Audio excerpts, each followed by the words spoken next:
Olá pessoal, salve Maria Santíssima, que o amor da Virgem Maria e a paz do nosso Senhor Jesus Cristo estejam com todos vós. É uma alegria imensa estar aqui para poder pregar a poderosa palavra de Deus para vocês. Eu vou ler uma passagem bíblica aqui para vocês e a gente vai meditar. Está escrito assim, o Evangelho segundo escreveu São Mateus, capítulo de número 3, verso de número 1 ao número 2. Está escrito assim: Naqueles dias apareceu João Batista pregando no deserto da Judéia. Dizia ele: Fazei penitência porque está próximo o reino dos céus. Eu vou repetir o verso número 2. Dizia ele: Fazei penitência porque está próximo o reino dos céus. Pois bem, irmãos, eu vou contar um pouco da vida de São João Batista e depois nós entramos no tema, que é fazer penitência, aquilo que ele está pedindo para nós fazermos. A importância de se fazer penitência. A palavra de Deus vai nos dizer lá em Lucas, no capítulo de número 1, que existia um sacerdote chamado Zacarias, da tribo de Abias, sua mulher que se chamava Isabel. E um determinado dia, ocupando as suas funções sacerdotais, quando ele está diante do altar do Senhor, oferecendo o perfume, aparece o arcanjo Gabriel, aquele que assiste diante de Deus, e diz que ele será pai. Primeiro diz assim: as tuas orações foram ouvidas. Tu será pai, né? Será pai daquele que virá preparar o caminho do Senhor. Vai ser pai de um homem altamente penitente, um homem que não bebe vinho nem qualquer tipo de bebida que embriaga, e fará converter os corações de muitos homens em Israel. Mas Zacarias, ele fica incrédulo. Ele não acredita nas palavras do anjo. Ele não acredita nas palavras de Deus por meio do anjo e diz assim: como isso acontecerá? Já que eu sou velho, a minha esposa Isabel também já é velha, além do mais, ela é estéril. E a palavra de Deus vai nos dizer, o anjo vai nos dizer, que ele fica mudo até o dia que a criança nasce, porque ele não acreditou na palavra de Deus. E eu fico me perguntando, será mesmo que as orações de Zacarias foram ter um filho? Eu fico me interpelando. Eu fico me auto-interrogando, será mesmo? Veja bem, o anjo diz que as tuas orações foram ouvidas, e depois diz que ele terá um filho. Mas o anjo não diz assim: as tuas orações foram ouvidas, as tuas orações de ter um filho. Não, o anjo diz assim: as tuas orações, tu terás um filho, diz outras coisas. Né? Diz que ele virá, que esse filho virá ser aquele que preparará o caminho do Senhor. Né? Então pode ser que as orações de Zacarias foram outras coisas também. Né? Veja bem, é como se eu, Robinho, estivesse esperando um milagre. Estivesse esperando que algo sobrenatural acontecesse na minha vida. Eu estou orando a Deus. Aí, passando determinados dias, passando determinado tempo, alguém chega e diz que aquilo que eu estava esperando, aquele milagre, aquilo que é sobrenatural, aconteceu na minha vida ou está prestes a acontecer, e eu vou e não acredito. É contraditório. Eu não estava orando a Deus pedindo aquilo, e quando aquilo está acontecendo ou prestes a acontecer, eu não acredito. É contraditório. Eu tenho para mim que as orações de Zacarias era o libertador, era o salvador, o Messias, o rei que viria libertar o povo de Israel. Porque eles já sabiam das profecias, sobretudo da profecia de Isaías, né? Só que aquele povo de Israel, eles não compreendiam muito bem, eles entendiam que esse Salvador, esse Redentor, esse que viria libertar o povo de Israel, viria libertar da opressão de Roma, né? Que eles viviam debaixo de uma opressão. Não eram escravos, mas viviam debaixo de uma opressão. Em vários quesitos, sobretudo altos impostos. Um dos que cobravam impostos é Levi, né, que mais tarde se torna Mateus, né, se torna um discípulo do Nosso Senhor, né?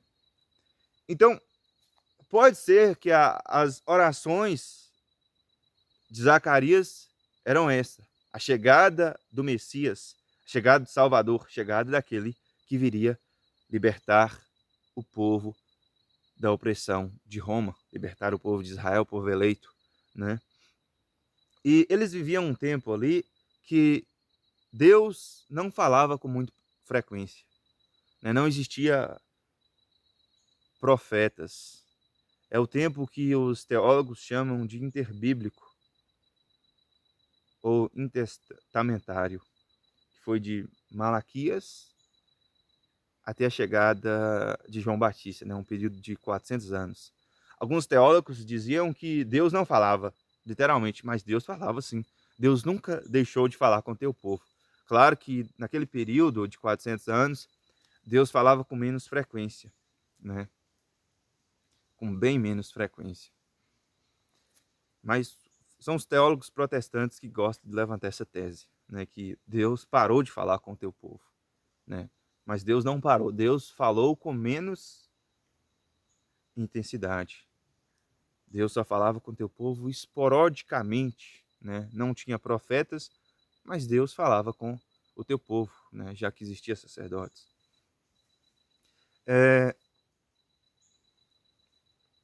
Então vamos caminhar. A criança nasce, né? Naqueles mesmos dias, Isabel concebe na sua velhice, né? Todos ficam admirados, todos ficam estupendos, né? E a palavra de Deus vai nos dizer assim, que aquela criança cresceu no deserto da Judéia, né? Se tornou um homem altamente penitente. A palavra de Deus vai nos dizer que a sua dieta era baseada de gafanhotos e mel silvestres. Ele abdicava de outras comidas que aguçasse o sabor, comidas mais gostosas, obviamente, para ser inteiramente de Deus. Vai falar assim que navalha não passava sobre sua cabeça nem sobre sua barba, né? Era um nazireu, um homem barbudo e cabeludo, ungido do Senhor, uma espécie de homem das cavernas, né? Um Neandertal. E vai nos dizer que ele vestia uma roupa de pelo de animal. Naquele mundo antigo já existia, e na época de Jesus já existia roupas mais confortáveis.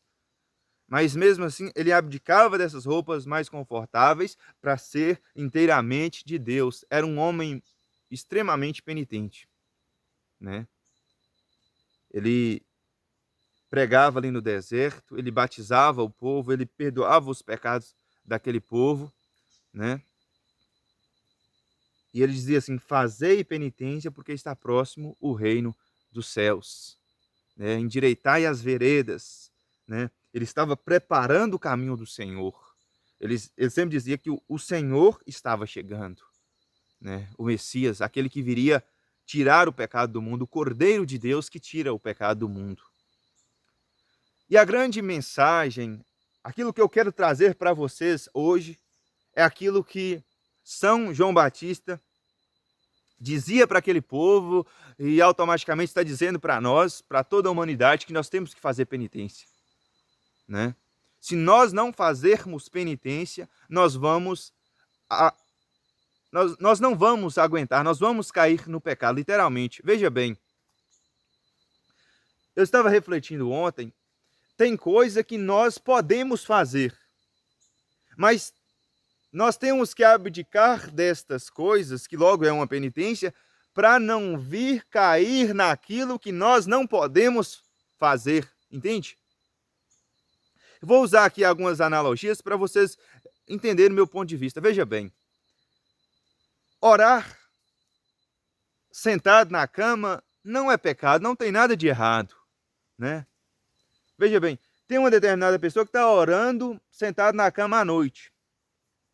Mas ela orando, sentado à noite, ali depois de um dia de trabalho, existe uma grande possibilidade dela não aguentar terminar as orações e vier a querer orar deitado, que aí já estamos passando para um lado do pecado, né? Que orar deitado, logo, já é uma preguiça, né?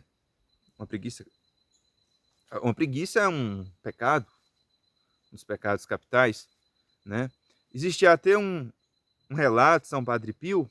Ele tinha uma determinada filha espiritual e ele era um homem extremamente que tinha vários dons. Deus tinha confiado para ele vários dons. E ele viu que aquela tua filha espiritual estava rezando deitado. Então a história vai nos dizer que ele se bilocou e foi até onde essa filha estava e meteu um tapa na cara dela, literalmente, né? Muito forte.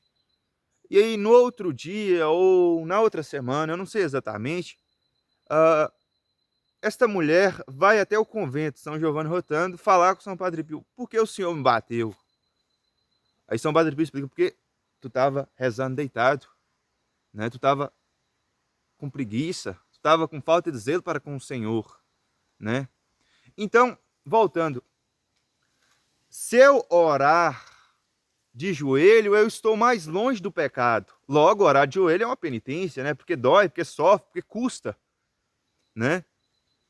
Voltando, não tem nada de errado eu orar sentado, mas se eu orar sentado, existe a possibilidade de eu querer orar deitado, de eu não aguentar e começar a orar deitado. Então, eu tenho a abdicar daquilo que eu posso fazer para não vir fazer aquilo que eu não posso, né? Veja bem, um casal de namorados tem um propósito de casar, mas eles estão beijando. Beijar não tem nada de errado. Mas muitas das vezes, naquele momento do beijo, o fogo vai aumentando e dá vontade, leva a fazer coisas ilícitas, infligir o sexto mandamento, né? Então, muitas das vezes, não estou aqui generalizando, mas muitas das vezes nós temos que abdicar do beijo para os casais namorado, né? Não está casado é outra história, tem toda a liberdade de fazer isso. Abdicar do beijo para não vir cair no pecado, né? Nós temos que fazer penitência, gente. Nós temos de abrir mão daquilo que nós podemos fazer para não vir fazer aquilo que nós não podemos. E quando nós abrimos mão daquilo que nós podemos, logo nós estamos fazendo uma penitência, é aquilo que São João Batista está nos pedindo, né? A Sagrada Escritura vai nos dizer assim que nós temos que orar e vigiar para não vir cair em pecado. E eu ouso dizer que orar e vigiar, se nós juntarmos, se nós fazermos uma junção, se torna uma penitência. Eu digo com autoridade, com convicção, que a penitência tem o mesmo resultado de orar e vigiar, né? A penitência é algo assim que tem muito valor no mundo espiritual. Tanto é que quando nós pecamos, nós nos arrependemos, vamos até um sacerdote, nos confessamos, nos reconciliamos com Deus, ok. Pelo menos nós estamos fora do inferno, literalmente. Nós, por conta daquele pecado, nós já não vamos para o inferno, né? Mas existe uma mancha, existe uma conta que eu preciso pagar. E eu só vou conseguir pagar essa conta se eu fazer penitência. Eu digo que na terra, porque se eu não fazer aqui na terra, se eu não procurar pagar aqui na terra, eu vou pagar lá no purgatório. E no purgatório é muito mais dolorido. Os santos da igreja vão nos dizer assim que o menor sofrimento do purgatório não se compara com o maior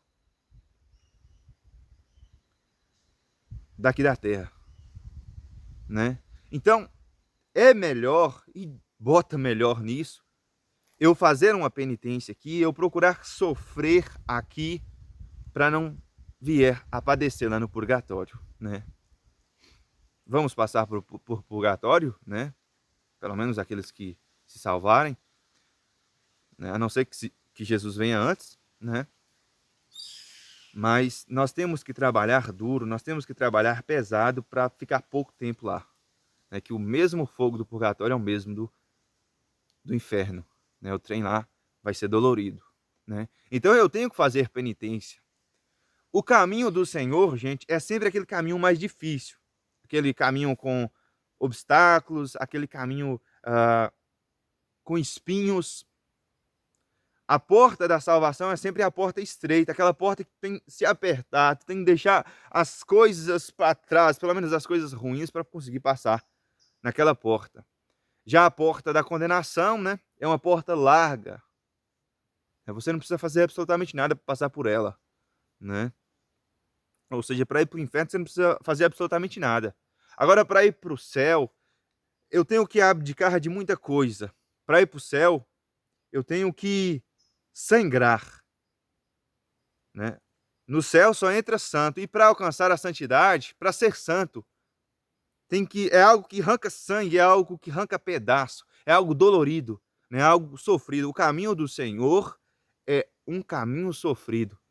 Se alguém chegou em ti e disse que para seguir o Senhor é algo fácil, é algo que não exige abdicação, fuja dessa pessoa. Essa pessoa é uma mentirosa, literalmente. Ela não sabe o que está falando, né?